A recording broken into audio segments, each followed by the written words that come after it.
And good afternoon, folks. Warp103 bringing you guys another video. This one here is going to be our definitive after playing enough battles in the T56 to tell you if it's good, great, or okay. So sit back, relax, and enjoy the show. I'm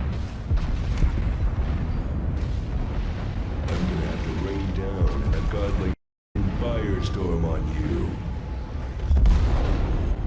And thank you for viewing this video. If you like the content, make sure you subscribe to the channel by clicking the icon above, and then of course hitting the bell icon to get notifications when the next video drops. So here we go.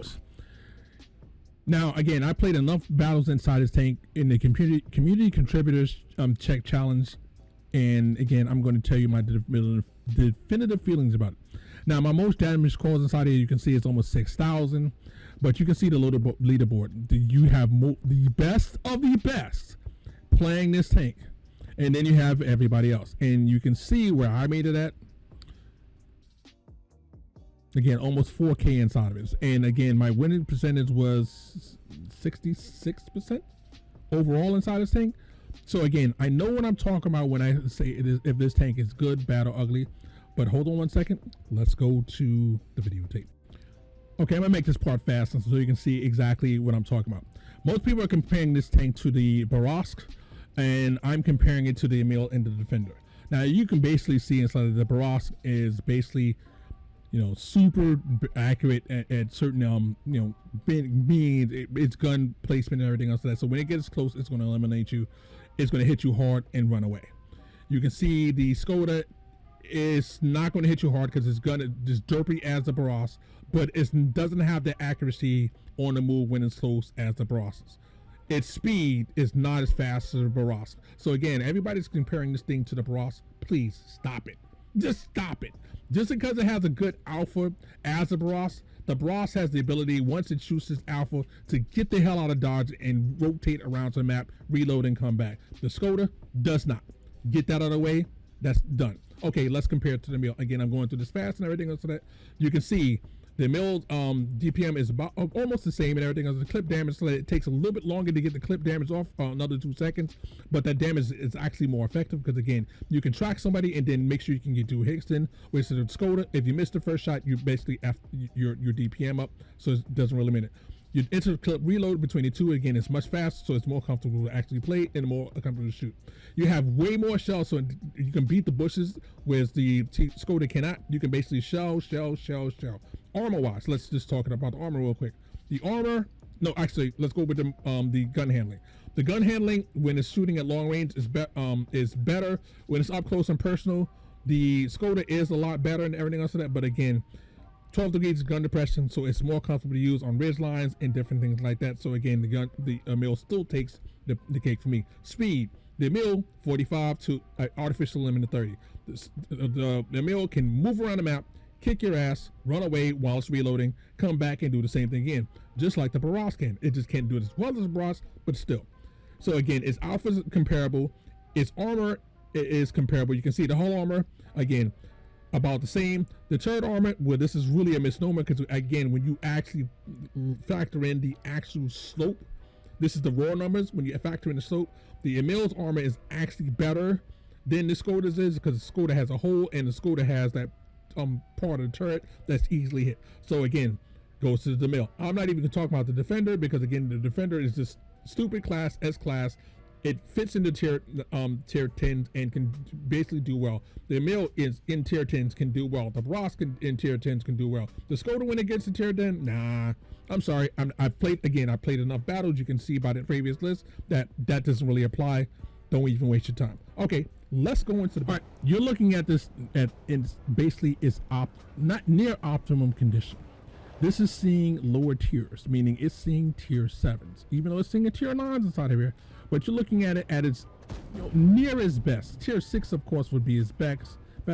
But seeing tier 7s, guys that are easily pinned, easy. Now again, this is one of the later missions where I was going for the mission and everything else like that. So my loadout is not typical, but you'll see.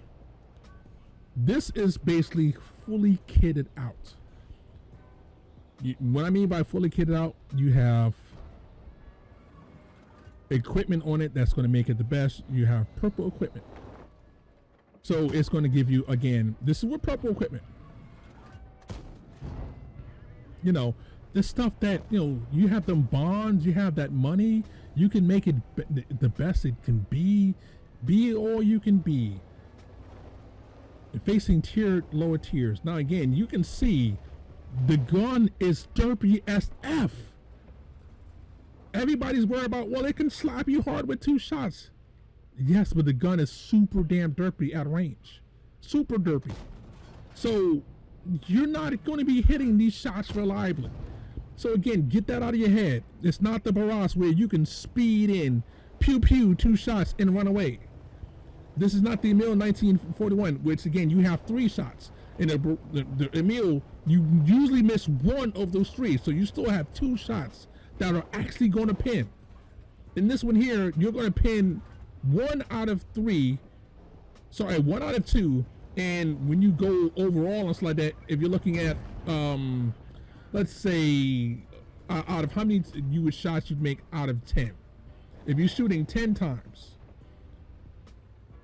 out of that 10 shots, you're gonna miss at least 3 of them shots. It's got a 70% hit rate, and again, that 70% is including up close and personal. If you have anything at range, that percentage goes down because it goes derpy. But okay, enough about the gun. Now you can see right here, I'm playing the middle. I'm using my superior gun depression, 8 degrees. So you can't say, okay, well, I'm on a flat ground. I am on my maximum. I'm at my best I can be with 8 degrees gun depression. That way there, so that, you know, I can use my turret armor. And here we go. Here we go. 1, 2. Okay, now, if that guy was seriously wanted to kill me, he would have came around the corner and killed me. Thankfully, I had backup. See, that's the thing. Once your 2 shots are done, like most autoloaders, you gotta wait. You gotta wait. And thankfully, that tier 9 didn't push me. He got hit by the other guy, and oh, here we go. Main gun is damaged. Again, snapping shots, it does really good at. Short to mid-range, as you can see, you turn the gun, you snap. If that's your play style, you're gonna be like, oh my God. But if you actually have to think, oh, there's a guy that's shooting me in the distance, guess what? You're not hitting that dude. You're not hitting that dude. Again, you see what I'm trying to do? I'm trying my best to work to his strengths. I'm trying my best to stay, you know, basically low, mid-range. Here we go, shooting again. Bye. Now again, I'm not sure why that guy wanted to be at mid-range and die. Okay. Yeah, you know. Now my team is losing this. I'm basically pinging in the middle. I'm saying, please, for the love of God, help me here. Help me.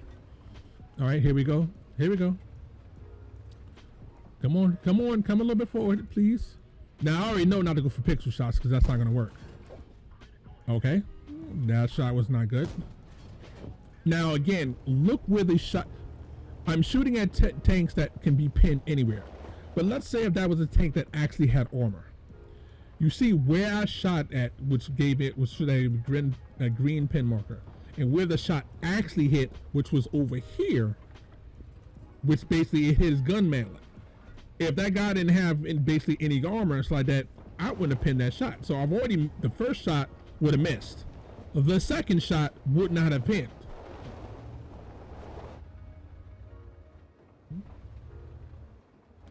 Again, everybody's thinking of this tank as Barras level of good. No, absolutely not. Is this tank good? Yes, because it can slap you hard, but it's situational.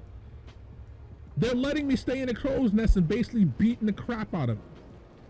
But if you have to, against anybody that has any skill, or if they decide, you know what, let's rush this guy to get him out of there, guess what happens? You lose. You lose. It has the same problem that most autoloaders have, whereas you gotta be hitting your target. You gotta pin that target.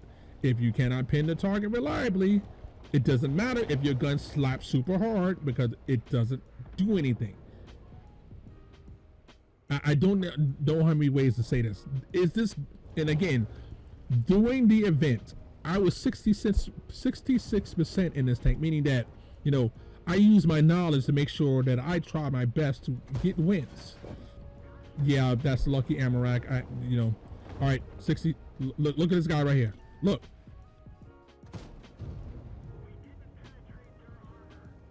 Easy pin. Guy's not moving. My gun's not moving. Did I pin him? No. He's literally at an angle where, nah, I should pin easily. Okay, cool. Nope, not gonna pin. This gun lets you down so often that it's just not even funny. Okay. We're waiting. Reload is almost done. We just a little bit more. Okay. Reload's done.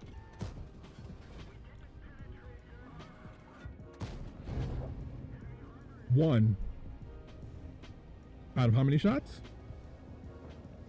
And even then, you notice the penetration is so low, even with gold at 242, that you're not even reliable to hit a guy that you should be able to easily kill. So again, will it slap hard against tanks that have no armor? They're, you know, tier 7s, tier 6s. Yes, but almost any tier 8 autoloader can do this. Seriously, almost any tier 8 autoloader will slap the absolute crap out of you, like this one can do. But no, hold on, wait for it. Wait a minute. Even minimal movement at suitably longer range will fuck your shot off. Again, I like guns that are reliable. I like the Baras's gun, even though it's not reliable at range, but it's hella fun at close range. At close range, you're like, oh, okay, I can slap this person and run. I can slap him and run. Like, oh, I missed him. Okay, I hit him with the other shot. Boom. Baras is basically known for hitting one of the two shots at range. In close, of course, it basically blasts you at 2 shots. Of course, every now and then it gets lucky and say, you know what, I'm going to hit you with 2 shots because RNG is on your side. But majority of the time, the Baras is used for close combat. This tank is used for the same thing, close combat. It's not really good at range, but mid-range, if you can get those 2 off, you got to still pull away. You got to be able to say, oh, I got to get out of here. Now, I want you to check this out. That's a tier 8 there. Fully aimed shot. Nice. Hit the lower plate. Now, this guy panics. Do you see how often this gun just... Now, some of you are going to say, well, Warp, you're aiming badly. Okay. What about the times when, again, the guy is stationary? The gun is stationary and it can't hit past a certain range. But okay. Now, again, this guy is panicking. If he just aims just a little bit to make sure he slaps me, this fight will be over. He's panicking. Thank you for panicking. Now, look how slow it is. The prototype is coming around. I can't outrun a prototype. Why? Why the hell can I not outrun a prototype?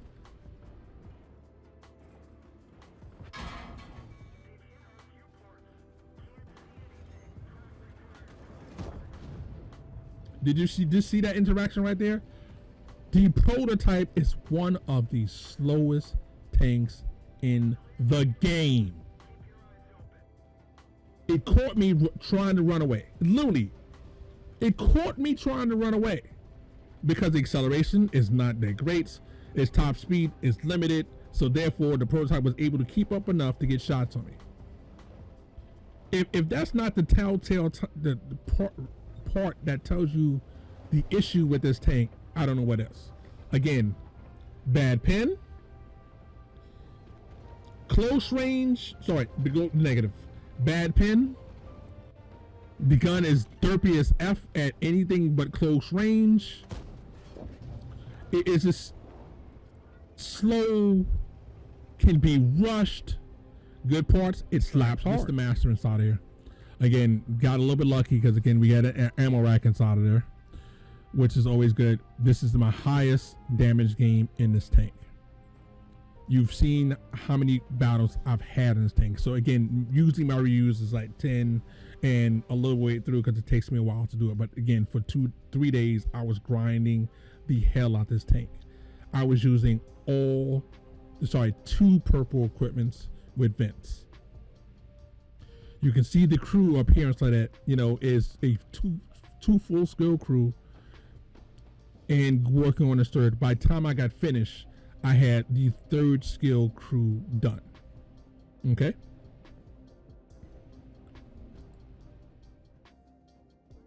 You can see versus how many the lower tiers weren't doing anything. Unfortunately, that happens even though our tier 9 wasn't doing anything either. So again, this happens. This is the teams that I was getting. Actually, this is actually pretty good when your team is not doing anything, but you can actually slap. This is the only time I was able to get higher scores where a good portion of your team is not doing anything, and then from there you have to cover the slack. Excuse me, not slap. Now, this is the tail of the tape. 27 shots fired. Of 27 shots fired, only 21 of them hit. Of that, so that means, and of that, 15 actually penetrated. So you had just above half of them penetrate. That's crazy bad. And this was not a tier 10 game. This was versus tier 9s. And most of the people I was actually slapping were tier 8s. So most of my penetrations were, again, guys of same tier. If you don't understand this, I'm not sure exactly what else I can tell you. This is what I'm talking about. Everybody's saying that it slaps so hard. Yes, it slaps so hard, but if you're only slapping with one of the 2 bullets, you're in trouble. Because you have a limited amount of ammo. As you've seen, I was almost out of ammo at the end.